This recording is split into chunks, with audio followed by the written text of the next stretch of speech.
November 4th, 2020. All right. Hey, I wanted to do a quick video to bring to light just another environmental toxin that is quite prevalent in probably the majority of people's everyday life, and they don't even realize it. Some of you may, because you pay close attention to your environmental factors, but a lot of people don't. So this really is a big contributor to everyone's toxic load, and I am talking about a compound or a chemical called propylene glycol. So let's jump over to the Internet of Things. Why isn't this working? Because I'm pushing the wrong buttons. Okay, propylene glycol. So I went ahead and just typed it into Google News to see what would come up. So here we get some results. Propylene glycol, Antifreeze market 2020, propylene glycol solvent market. So just a bunch of market analysis around this particular chemical, how COVID-19 is impacting the propylene glycol market and all these different things. Okay, so looks like we're dealing with a toxic chemical, or is it a safe chemical? Let's look into it. What else can I find? Oh, here we go. Here's a study called Propylene Glycol Toxicity in Children. Toxicity in children? What do we got? People giving antifreeze to kids? Oh, yeah, doctors. Let's jump into this study here. What is propylene glycol? Propylene glycol is a commonly used solvent for oral, intravenous, and topical pharmaceutical agents. Although propylene glycol is generally considered safe when used in high doses or for prolonged periods, propylene glycol toxicity can occur. Reported adverse effects of propylene glycol include central nervous system toxicity, hyperosmolarity, hemolysis, cardiac arrhythmias, seizures, agitation, and lactic acidosis. Patients at risk for toxicity include infants and those with renal or hepatic insufficiencies. And that's really going to cover a lot of the population these days because of the level of toxins that are in our environment. Our kidneys and liver are just exhausted every day dealing with all these toxins. So many people are in this state of renal and hepatic insufficiency. Epilepsy and burn patients that are receiving external dermal applications of propylene glycol containing products. Laboratory monitoring of propylene glycol levels, osmolarity, lactate, pyruvate, bicarbonate, creatinine, and anion gap can assist practitioners in making the diagnosis of propylene glycol toxicity. But I guarantee you, the majority of the time, they're not even considering this when they're evaluating what's going on with you, what medications are you on, are they high levels of propylene glycol in those meds. I can tell you from experience with my son in several ICU visits where they bombarded his system with high levels of propylene glycol containing medications, never once did they consider the level of toxicity that he was dealing with. Numerous studies and case reports have been published on propylene glycol toxicity in adults. However, very few have been reported in pediatric patient populations, and they rarely consider it, like I said. So this is a great study. You guys can look it up. It's called Propylene Glycol Toxicity in Children, and of course, it's focused on pharmaceuticals. And I'm telling you, this is a chemical we should be aware of because it's actually an ingredient in many of our foods, and it's a ubiquitous ingredient in the majority of processed foods. So if it's dangerous in medications, it's also in our foods and many other areas. Just the same question I ask about fluoride and aluminum and many other toxins, glyphosate, all of these things. How do you measure your dose of exposure? Okay, keep this in mind as we're reading. So look at some of these drugs that contain high levels of propylene glycol. Of course, all the benzodiazepines, right? Diazepam, phenobarbital, lorazepam. This is going to be a big deal for anybody on antidepressants, anticonvulsants, psychotropic medications. Big deal. You're being exposed to very high levels of propylene glycol This is destroying your kidney, destroying your liver, and affecting your central nervous system in a big, big way. So, again, you guys can go read through it. I'm just pointing you to information. Although propylene glycol is considered safe, here we go again, for use as a vehicle for intravenous medications by the U.S. Food and Drug Administration, and they're so good at just making sure stuff is safe for you in the medication department as well as food, right? Propylene glycol can accumulate and cause lactic acidosis, central nervous system depression, coma, hypoglycemia, seizures, hemolysis. Patients at risk for toxicity include infants and patients with renal insufficiency, patients with epilepsy, burn patients. We kind of went over this in the abstract.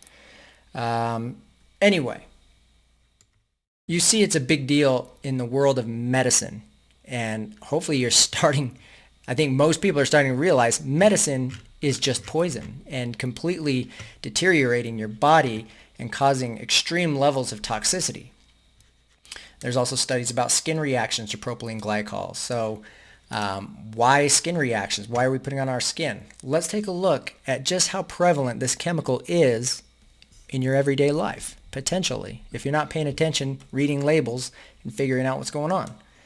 And, my family knows that I'm gonna say something about the food when we go to family parties and stuff, and I was just reading labels at the Halloween party, and I'm going, oh no, this has GMO corn syrup, this has polysorbate 60, this has artificial flavors, this has propylene glycol, right?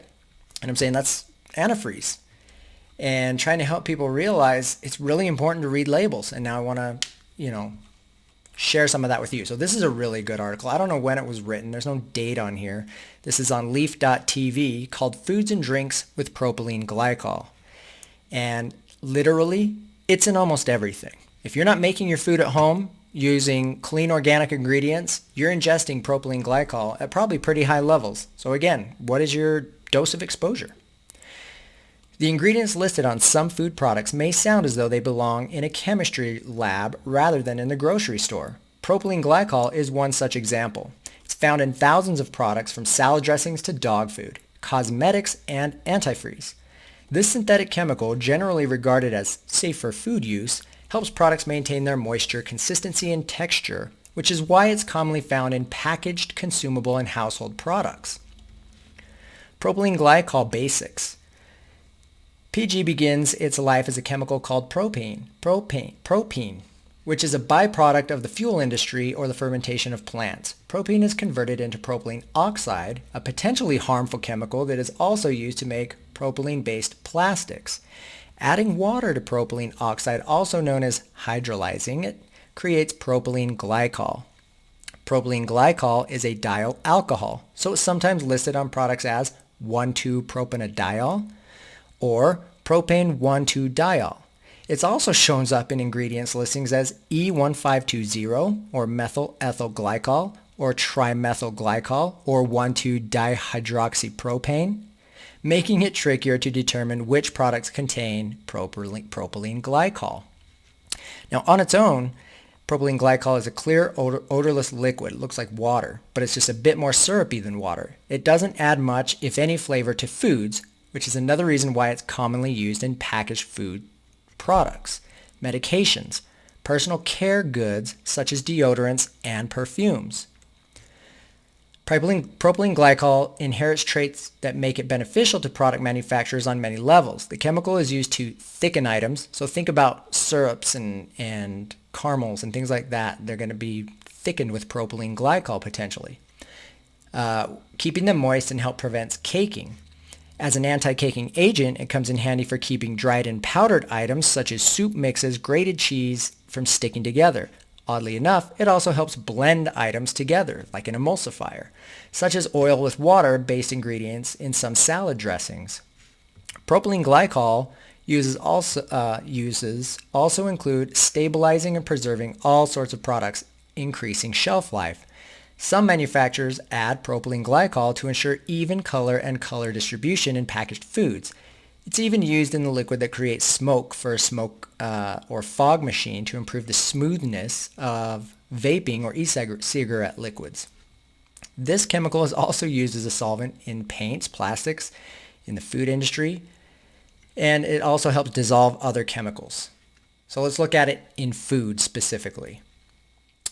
Propylene glycol has numerous properties potentially beneficial to packaged foods. Its use is quite common in food products designed to have long shelf life. The FDA says it's generally recognized as safe and is used in pharmaceuticals and cosmetics. Okay. The United States government regulates how much of this chemical is deemed safe for food use in stateside. In the U.S., up to 50 grams of propylene glycol per kilogram of food product is considered a safe amount. However, the European Union has stricter regulations limiting it to 3 grams per kilogram of food. 50 in the United States, 50 grams per kilogram versus 3 grams per kilogram in Europe. In one instance, an alcohol beverage company received a bit of backlash in the European Union when it accidentally sent the U.S. version of a cinnamon whiskey to several European countries. The drink was pulled from the shelves in several countries for containing too much propylene glycol, even though that same formulation would be considered safe here in the States. Many food containing a laundry list of ingredients also contain propylene glycol. Some of the more common packaged foods containing it are dried soups, seasoning blends, marinades, salad dressings, baking mixes. Think of things like cakes, pancakes, muffins. In the beverage world, soft drinks, flavored teas, powdered drink mixes, alcohol beverages contain propylene glycol. It's also used in flavoring extracts for baking as well as in some types of food coloring. Propylene glycol is also quite common in fast foods, bread-based products, highly processed snack foods, flavored popcorn, cake frostings, pre-made, mass-distributed baked desserts. Think of store-bought, already made brownies, cakes, cupcakes, etc. They also contain high levels of propylene glycol. Even some ice cream flavors contain it. Probably the ones that have like caramels and fudge and things like that inside. Marshmallows, dried coconut shreds, even some canned nuts contain propylene glycol. Cosmetics and pharmaceutical use. So it's also a common ingredient in cosmetics and hygiene products. Medications. The chemical helped prevent some cosmetics from drying out or caking while helping ensure even color distribution. So a lot of makeups. It's used in body fragrances, deodorants, toothpastes, shampoos, hair dye products, as well as in hair removal cream and hair mousse. Some mascara contains propylene glycol, as well as cosmetic concealers, aftershave, cuticle treatments, diaper ointments, baby lotions. It's found in products dotting the shelves in nearly every aisle in a drugstore or grocery store. In the pharmaceutical world, propylene glycol makes topicals, intravenous, and oral medications more soluble. When used in lotions or ointments, propylene glycol increases the skin's ability to absorb whatever it's applied to it, which would help medications work better. Although a rare occurrence, some skin irritation could occur among these sensitive to this chemical. This may also happen after frequent skin exposure to propylene glycol. Those sensitive to propylene glycol may develop a rash or contact dermatitis even if using a shampoo or moisturizer containing the chemical. And yes, propylene glycol is used in both antifreeze and food products. It may seem alarming, but the reasons it's used is both substances may come as a surprise. Let's see. It's used in both substances may come as a surprise. Another chemical with similar name, ethylene glycol, was once widely used in many brands of antifreeze to lower the freezing point of the product.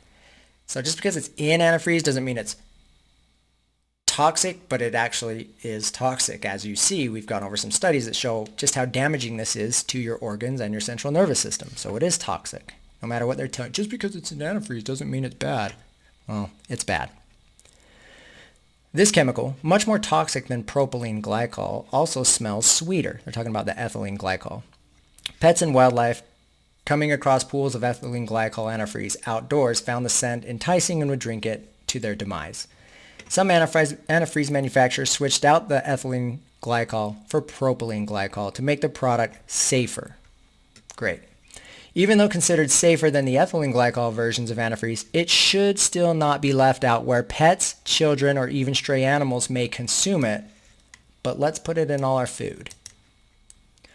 Other household products that contain PG, besides antifreeze foods and medications, soaps, including coconut oil-based soaps. It's also in spray-based car tire inflators, vinyl and rubber conditioners, foaming tire protectants, automotive scratch removers, and leather protectants. Propylene glycol is also in some hand cleaners designed for garage use, as well as in air fresheners and construction adhesives, foaming degreasers, floor sealants, wall spackling, and crack repair products, and wood stains also contain this chemical. Milk paint, acrylic paint, and enamel paints also contain propylene glycol. I wish I was a salesman for this stuff. I could be rich. Caulk and ready-to-mix tile grout, wallpaper stripper, boat, epoxy, and numerous laundry detergents and stain removers containing propylene glycol. Dishwashing detergent, metal polish, and rust or soap scum removers also contain this chemical. The U.S. National Library of Medicine's website offers an exhaustive list of chemicals or common household products containing propylene glycol. The list includes specific brand names for easy reference, although the list is not in alphabetical or even categorical order. Even though propylene glycol is generally considered safe, it may cause health concerns for those sensitive to it. Close to half of these chemicals is excreted after it reaches the kidneys in a healthy human body, with the rest of the chemical converting into lactic acid.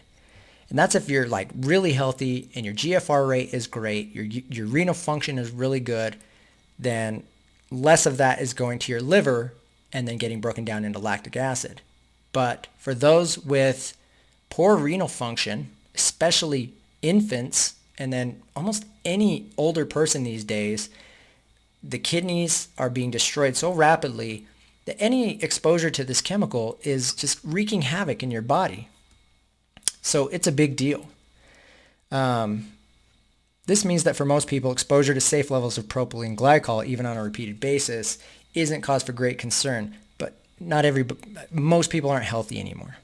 So toxicity from ingestion has been reported only once when a man drank the contents of an ice pack containing propylene glycol. That's going to be acute symptoms, right? You're going to notice something right away, something's wrong.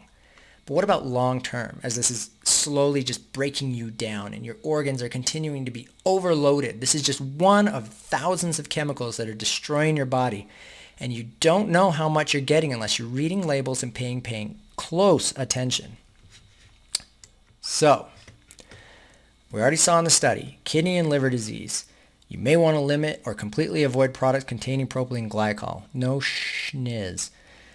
As their bodies may not be able to process the chemical properly. High doses of some medications such as lorazepam may also be of concern for toxicity. Propylene glycol should also be largely avoided by pregnant women, infants, and toddlers. Okay, but it's in all their food, unless they're eating organic and have been taught how to avoid these chemicals. Anyway, I really just wanted to bring this particular chemical to your attention so you can start reading labels and really pay attention to, is what you're eating actually food, or is it just some kind of food-like substance that's been treated with so many chemicals that it's really not even food anymore? Okay, a lot of this stuff, everybody knows, you can go to McDonald's and buy a hamburger and fries and go, at least in the United States, go set it up on a shelf for 20 years, come back, and it looks the exact same because it's loaded with so many chemicals, it doesn't degrade, and it's not safe for consumption. But people are eating it every day, and we wonder why there are so many cases of high mortality from infections. I'm not even going to say cases of this stupid pandemic because it doesn't even exist in my mind. What we're seeing is just a sick population relabeling mortality as something that they want to scare you with, when in reality, they've been dying all along by the so-called food that they've been sold. So pay attention to what you're eating, drinking, ingesting, injecting. Most of it's poison unless you're purposefully choosing clean nutrition. which most people just aren't. One last thing. We're still going to be kind of on propylene glycol, but there's another chemical very closely related, but just a different compound called polyethylene glycol, which is also toxic, also found in antifreeze, and is also heavily prescribed by doctors. And this is the active ingredient in the laxative Miralax, okay? Polyethylene glycol. So this is a great article, and we'll just run through this really quick. This is Dr. Doug Pfeiffer. He says, what does Miralax and antifreeze have in common? And I've been meaning to write this article for months, he says, since receiving a study from a patient who had been prescribed Miralax by her physician assistant. So let's take a look at this drug, which is prescribed so readily by so many allopaths. There is one overreaching health concern when it comes to this drug that I would like to focus on, however, and that is polyethylene glycol, the content of Miralax. Let's begin with some definitions before we go any further. Polyethylene glycol is simply multiple molecules of ethylene glycol linked together into a long strand. So it's that toxic ethylene glycol, but linked together so they can be polyethylene. Some of you who work on cars have heard of this compound before because it's in antifreeze. And why did the same substance of antifreeze exist in a drug that's supposed to be prescribed to people? Let's look at it. First of all, let's be perfectly clear. Ethylene glycol, according to the National Institute of Occupation Safety and Health, is a very toxic substance. It's broken down in the body into more toxic chemicals. There are also neurotoxic effects associated with ethylene glycol. The manifestations of these specific neurotoxic effects may take the form of autism, multiple sclerosis, Alzheimer's, Parkinson's disease, as well as depression and schizophrenia. The neurotoxic effects of this substance are generally very gradual, again, because it's not an acute poisoning. You're slowly killing yourself with these drugs.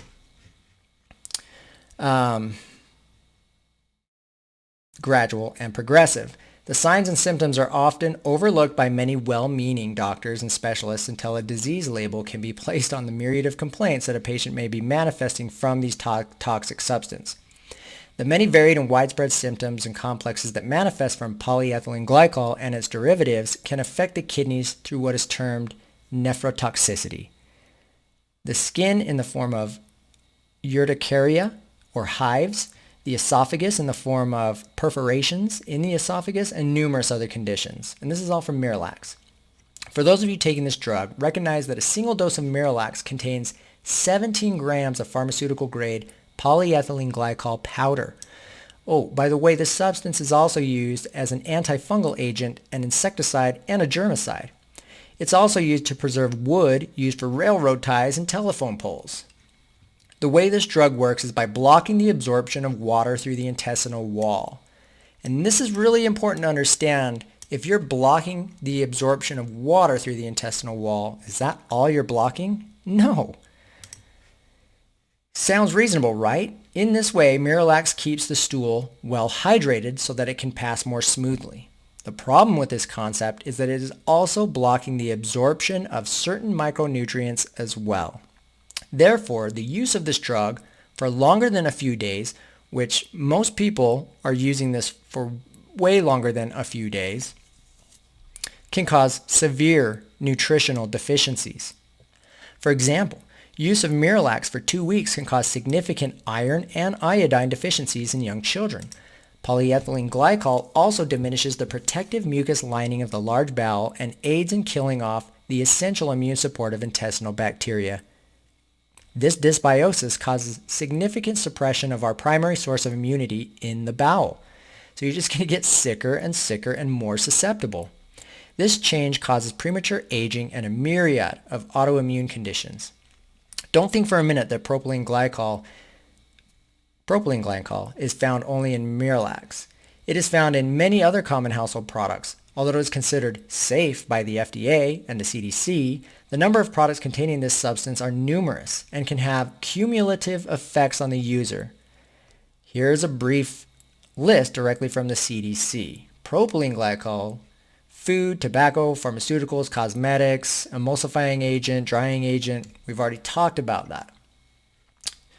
Now, here's a brief list of some other substances that we know could contain it. The big one is deodorant, antiperspirants, chewing gum, energy drinks, solid and liquid soaps, bath and shower gels, shampoos, facial creams, lotions, eye drops, cough medicines, toothpastes. While this is just a partial list of the myriad of products that contain this chemical, it gives you some idea of how pervasive and widespread the use of this substance actually is. And as we already covered in the last article, at extremely high levels. Remember, the European Union caps it at 3 grams per kilogram, but in the United States it's 50 grams per kilogram per item. And then everything that you have contains this. So what's your dose of exposure? How is it contributing to your toxic load? Man, my recommendation to you is that you begin looking at the ingredient list of everything that you consume, anything you use topically on your body. Be cautious what the amount of PEGs that you and your family come into contact with on daily activities. The last thought that I will leave with you on the subject is that this is truly why I developed my full system detoxification cleanse program. Here's a little sales pitch on his cleanse. Whatever. You guys can go do your own research on protocols for cleansing. Very important. There's many different ways you can do it. The most effective thing you can do right now, though, is just stop poisoning yourself, okay? Give your cleansing organs a chance to have a fighting chance, right? Stop overworking them to the point of destruction, which most people are. How many organ transplants are needed these days? In the young, people in their early 20s having kidney failure, needing a new kidney. Why? Because there's such high levels of poison that are generally considered safe in everything. From pesticides, insecticides, herbicides, synthetic preservatives, emulsifiers, artificial colors, artificial flavors, artificial anything, garbage, garbage, garbage. How committed are you to organic? How committed are you to honoring the body that God blessed you with? Because we're the only ones that can screw up the perfect blueprint that was given to us. Okay? Epigenetics. Okay? Continue to do your research. Continue to recognize just how special you really are. And once you really, really own it, and for some reason it's hard for some people to just own how special they are, do it. Realize it. You're amazing. You're beautiful, wonderful, and perfect. And as soon as you recognize that in yourself and start honoring that, you will heal. You will heal physically, emotionally, spiritually, and you will thrive. And every day that you continue to make that choice to honor yourself the way you want to honor others, and putting yourself first so that you can better serve others, you will begin to heal. You will get better and stronger and wiser. And it's up to you. Health care is up to you. Sick care is up to everyone else. It's all up to you. That's bullcrap. I hate seeing some of these political things saying, oh, the United States is horrible because so many deaths were because of they didn't have access to the right insurance to the health care. No, it's because they didn't honor their body. And we all get ourselves into this mess. I lived horribly. I'm 40 years old. For over 30 of those years, I didn't honor myself. But I do now. And I'm healing. And I'm getting stronger. And I'm getting wiser. And I can serve others better. And so can you. And we can all do this together. But it's up to us individually to do that for ourselves. And then we can all get better collectively as well. All right, guys? So this was just one chemical out of tens of thousands that are in our food. Pay attention. Read labels. And you'll actually be motivated to do so when you start honoring yourself. Love you.